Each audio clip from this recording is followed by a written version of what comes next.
Well, hello there. Yes, yes. Welcome in, welcome in. Welcome to Cooking with Ash. So, today in the kitchen, we will be making my delicious pot roast beef. You guys are going to enjoy this recipe. The meat is so juicy, succulent. I don't have to explain more. So, let's get cooking, guys. So thank you so much, Verona Ramdas, for this recipe request, love. I hope you enjoy it as much as my family and I are going to enjoy it because this is a really, really delicious recipe.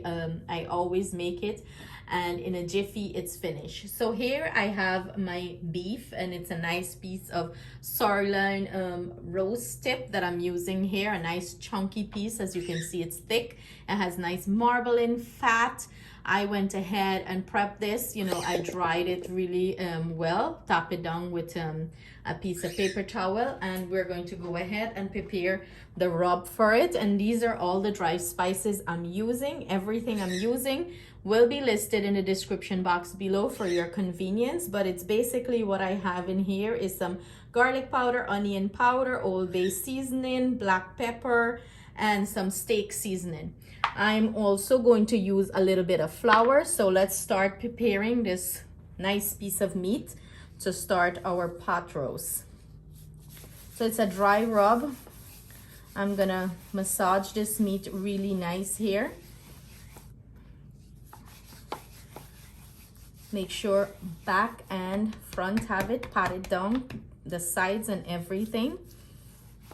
And as we get into the cooking process, I am going to let you guys know the other ingredients I will be using to prepare this.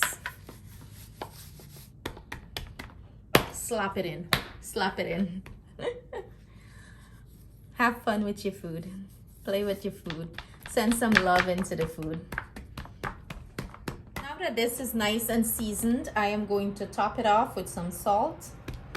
You can add the salt and mix it into the seasoning. I forgot to add some salt, so that's why I'm just adding some here. And now I am going to go in with my dry flour, and as you can see, I'm picking up all the seasoning on the board, the sides. Make sure the sides, everything, get it. And look at this, it's nice and seasoned. I'm gonna go in with my dry flour, and this is going to give it a nice sear on the outside, and any excess I'm gonna top off.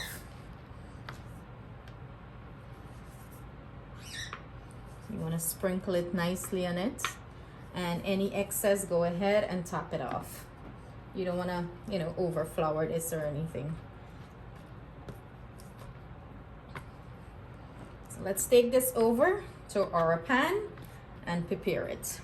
For this recipe, I'm using my Dutch oven cast iron pot here. I'm gonna stick the same pot into the oven and cook it in there.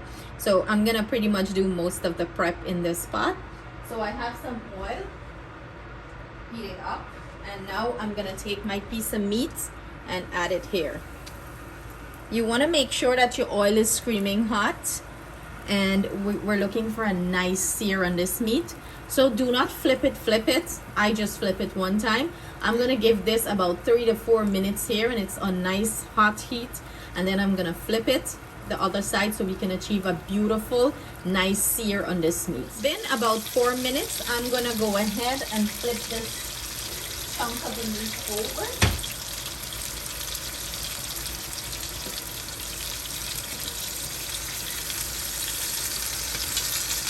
It's so heavy, guys. Look at that sear, that beautiful sear. And it's smelling so delicious. So I'm gonna let this sear up for another 4 minutes, and then we're gonna proceed to the next step. While our meat is searing up, these are the other ingredients I will be adding to our pot roast. I have here some flour, and I'm gonna use some chicken broth to make like a broth for this roast. I'm gonna show you that step. I'm using some fresh nice garlic. I have some onion, thyme. I'm using rosemary.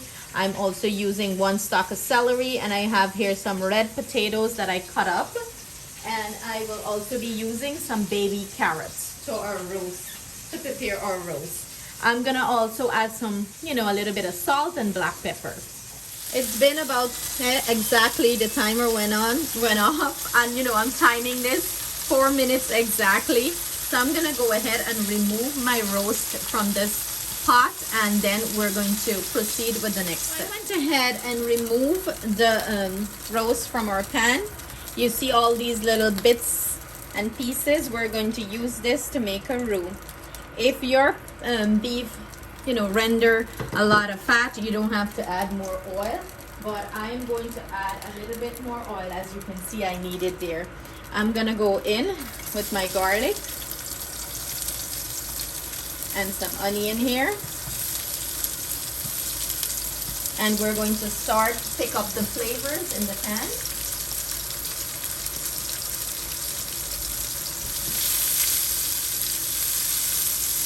Saute these down nicely and start pick up the flavors in the pan. Well, the pot.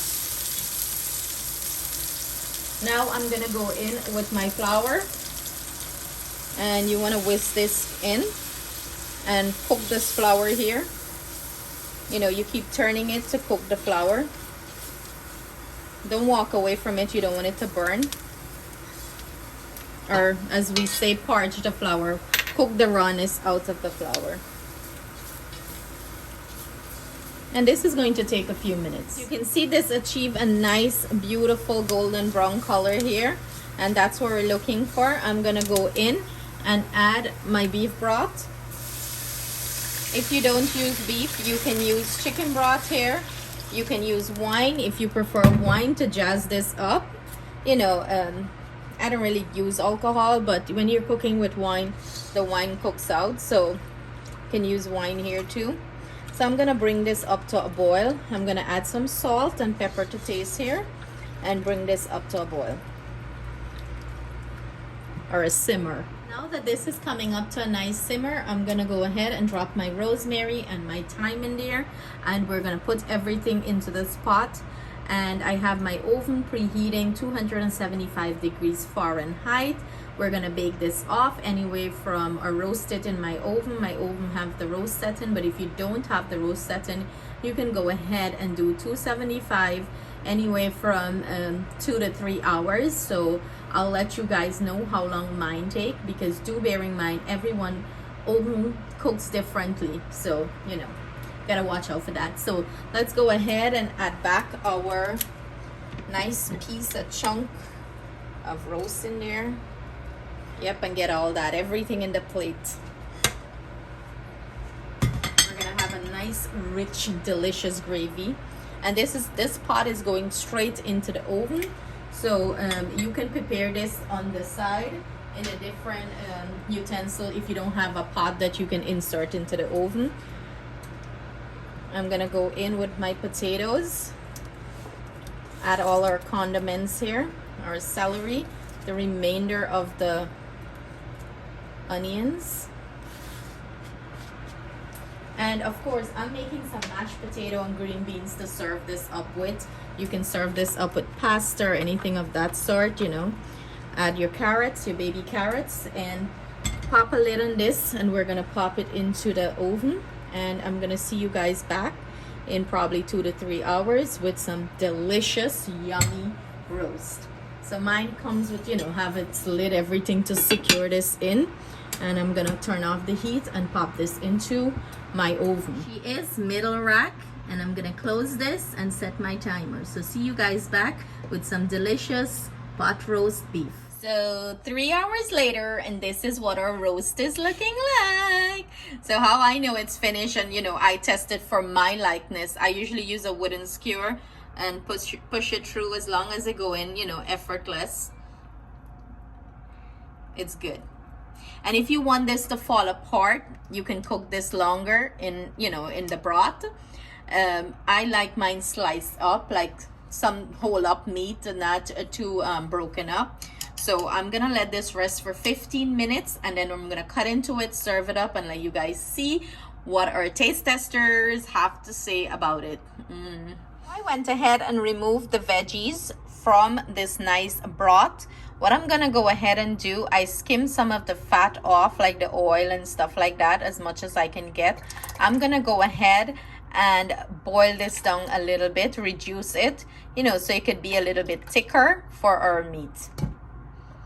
This is optional. If you want to serve it up like this, you can serve it up like this if you like a lot of gravy, or you can boil it down and thicken it a little bit. This is our finished plated roast beef. You know, I put back all the veggies and I slice up our roast beef, the nice chunk of it. It's looking so moist and delicious. And this is Justin's plate. He's going to be doing the taste test. Look at that. We have green beans, mashed potato, and a nice gravy, and all the fixings. Go in, child. Go in, picnic. So first taste, break into the roast beef first so they could see. You know, it's still very soft and moist, but I like it sliced up. You can go ahead and cook it down if you want it to break up.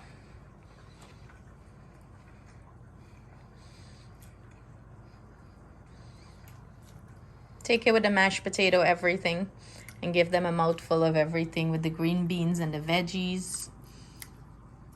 Be careful, it's a little hot for you burn up your mouth. How is it?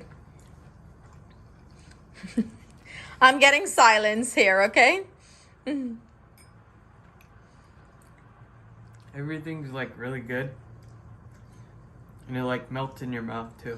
Is it just good? Is that all the review I'm getting? Just good? Oh, I'm hungry. So. Is it delicious? Highly recommended? No? My silence means it's delicious.